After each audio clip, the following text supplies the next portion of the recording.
대한민국 방위산업의 아픈 손가락이 드디어 빛을 보고 있습니다. 바로 회전익기, 우리가 통상적으로 헬리콥터라고 부르는 분야인데요. 특히 최근 대한민국 무기체계에 지대한 관심을 보이고 있는 중동이 이번엔 KUH-1 수리온에 눈독을 들이고 있습니다. 이에 업계에서는 수리온 수출을 위한 본격적인 행동에 돌입했는데요. 아마 이렇게만 말씀드리면 많은 분이 의아함을 느끼실 겁니다. 그도 그럴 게 수리온을 비롯한 회전익기 전력은 대한민국이 독자 개발에 뛰어들었음에도 유독 수많은 논란을 낳은 무기체계입니다. 그렇다 보니 우리 손으로 만든 무기체계임에도 여전히 잘못된 정보를 알고 계신 분들이 계시는데요. 그래서 준비했습니다. 오늘은 중동의 사막에서 비상한 대한민국의 첫 번째 국산 헬기 KUH-1 수리온의 뜨거운 비상에 대해 알려드리겠습니다.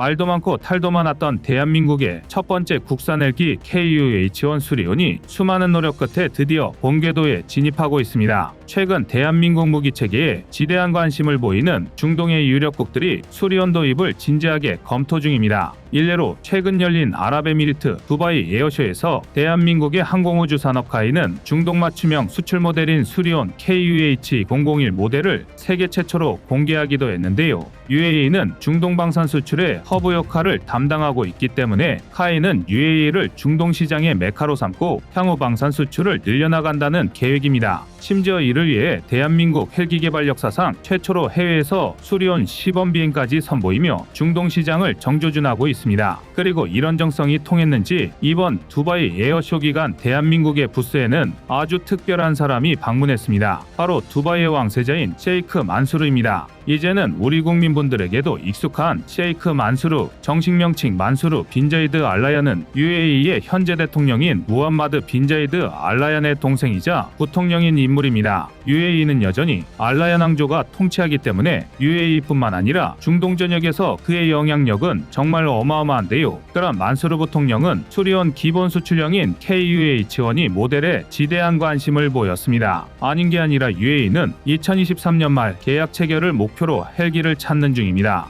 수년간 항공전력 강화를 포함한 군의 현대화를 추진해온 것의 일환인데요. 업계에서 수리온 수출을 긍정적으로 바라보는 이유 중 하나입니다. 그동안 2023년까지 수리온 수출 300대를 달성하겠다는 목표를 세우고 달려온 대한민국으로선 절호의 기회인데요. 실제로 대한민국은 이미 중동 수출에 대비하기 위해 지난 8월 중동의 사막에서 보온 테스트 등을 끝마쳤고 모래를 걸러줄 필터까지 설치된 수출형 모델을 선보였습니다. 앞서도 말씀드린 수리온 KUH-001인데요. 게다가 KUH-001에는 해병대용 상륙 공격 헬기인 MAH의 기반 기술이 적용되면서 수송 헬기임에도 준수한 공격 능력을 갖추게 되었습니다. 우선 KUH-001의 전체적인 형상은 수리온 수출형인 KUH-1이와 큰 차이가 없어 보이는데요. 기동성의 차이가 없다면 KUH-1이와 동일한 최고 시속 279km, 순항시 시속 250km 내외의 속도를 갖추고 있을 것으로 추정됩니다. 또 근본이 기동헬기인 만큼 최대 이륙 중량은 약 8.7톤에 육박할 것으로 보이는데요. 국내에서 면허 생산한 1915마력의 T700G 701K 터보샤프트 엔진을 2기나 탑재한 덕에 조종사 2명을 포함한 18명의 완전 무장 병력을 수송할 수 있습니다. 여기서 끝이 아닙니다. KUH-1을 기준으로 미국 가민사의 최첨단 항전 시스템인 가민 G5000H와 터치패드 컨트롤러가 적용됐는데요. 덕분에 손가락만 까딱하는 것으로도 내비게이션과 통신 시스템, 교통감시 시스템, 비행관리 시스템, 전자 체크리스트 항목, 원격 오디오와 인터컴 시스템은 물론 교통과 날씨, 엔터테인먼트 및 맞춤형 디스플레이를 완벽하게 제어할 수 있습니다. 뿐만 아니라 미국 연방항공청이 인증한 통합형 터치스크린 컨트롤러까지 적용해서 화면의 선명도를 높였고 또 GPS와 레이더 고도계 등 항법장치와 통신장비 듀얼 시스템까지 적용했습니다. 쉽게 말해 조종 안전성과 편의성이 압도적으로 향상되었다는 건데요. 하지만 역시 가장 중요한 건 무장입니다. 앞서 말씀드렸듯이 KUH-001에는 마리논의 기술이 적용되면서 최소 8발 이상의 AGM-114 헬파이어 대전차 미사일이나 로켓이 탑재되었습니다. 기존 기동헬기용 수리온이 K-16 7.62mm 기관총 2문을 탑재한 데 그쳤던 것에 비하면 상당한 화력 증강인데요.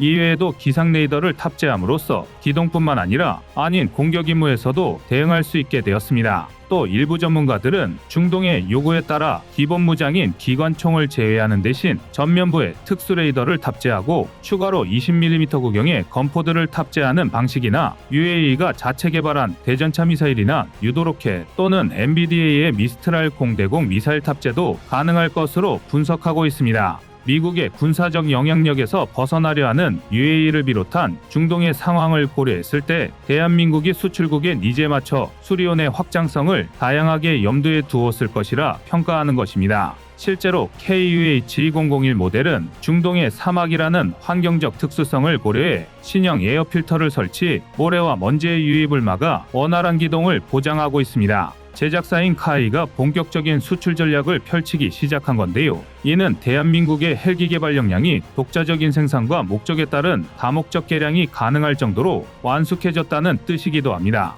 KT-1 웅비에서 시작된 대한민국의 전투기 기술이 FA-50을 거쳐 KF-21 보라매로 결실을 맺고 있듯 수리온 역시 단계적 성장을 밟아가고 있는데요. 유럽에서 회전익기 기술을 배워왔지만 이제는 그들과 어깨를 나란히 하고 경쟁하는 나라가 된 것입니다. 그도 그럴 게 당초 수리온은 맹금류인 수리와 백을 뜻하는 온에서 따온 이름입니다. 장차 국산화 100%를 추구하겠다는 포부가 담긴 이름인데요. 오죽하면 일각에서는 수리온의 호버링 고도가 최대 3048m인 점을 들어 백두산에서의 작전을 염두에 두고 개발되었다고 주장할 정도입니다. 물론 오피셜 정보는 없는 얘기지만 분명 호버링 고도 3048m, 실용 상승한도 최대 4590m에 이르는 수리온의 성능은 상당히 준수한 편입니다. 당장 유로콥터사의 AS-5329거조차 상승고도가 3450m 내외에 불과한데요. 우리가 수리온의 기술을 배워온 바로 그 헬기입니다. 우리군은 지난 2019년 수리온 계열 회전익기의 안전성 향상을 위해 유로콥터의 후신인 에어버스 헬리콥터에서 구매하는 비행안전 품목의 국제품질 보증을 프랑스 정부가 수행하는 것으로 상호 합의를 마쳤습니다.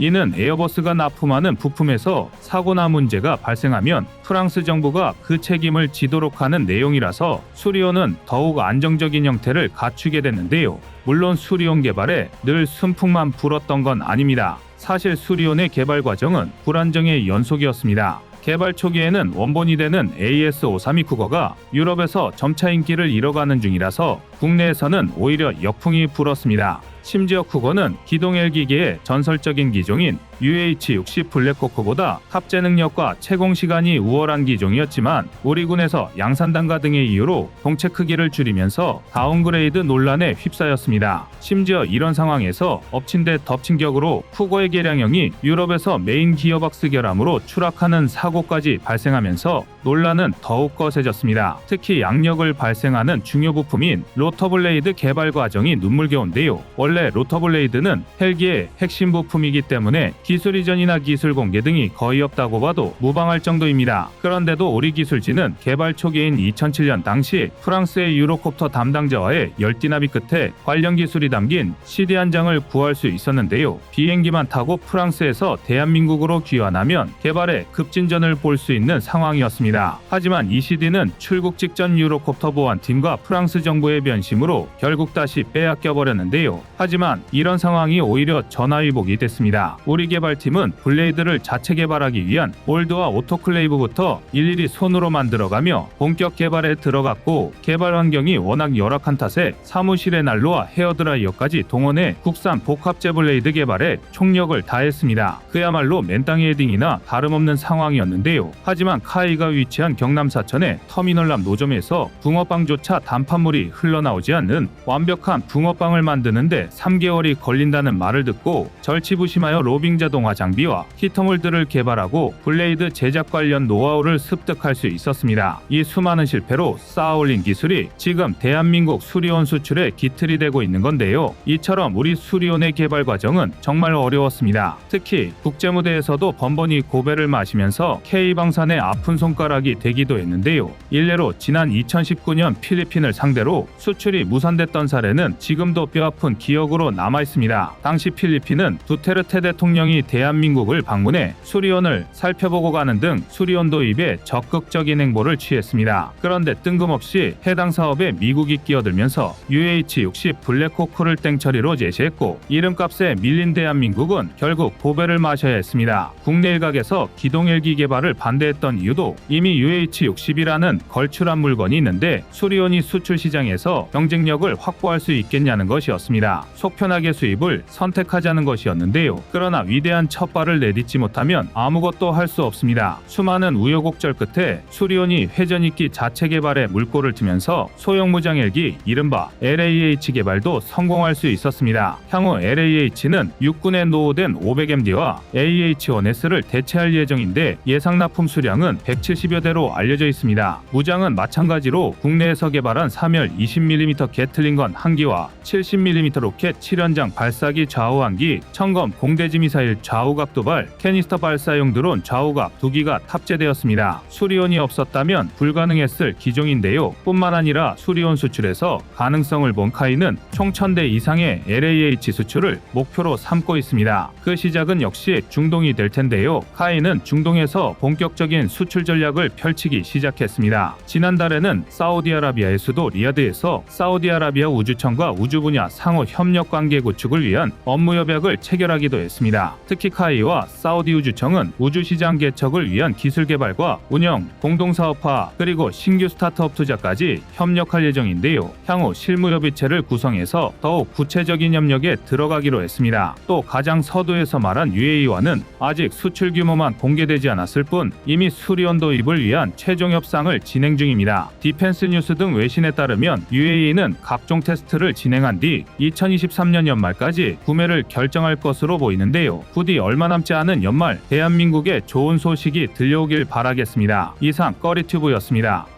안녕하세요, 꺼리튜브입니다. 그동안 보내주신 사랑과 응원으로 1편 출간에 이어 이번에 꺼리튜브의 새로운 신작 세상에 밝혀지지 않은 현대무기 비하를 출간했습니다. 내용이 어려워 쉽게 다가서지 못했던 군사무기 이야기를 남녀노소 누구나 편하게 이해할 수 있도록 모아봤는데요. 그 누구도 알 수 없던 현대무기 비하의 숨겨진 이야기를 이제 온라인 서점이나 가까운 서점에서 만나볼 수 있습니다. 또 전문적인 군사무기 이야기를 알고 싶다면 꺼리튜브 1편인 대한민국 육해공 군사무기도 준비되어 있습니다.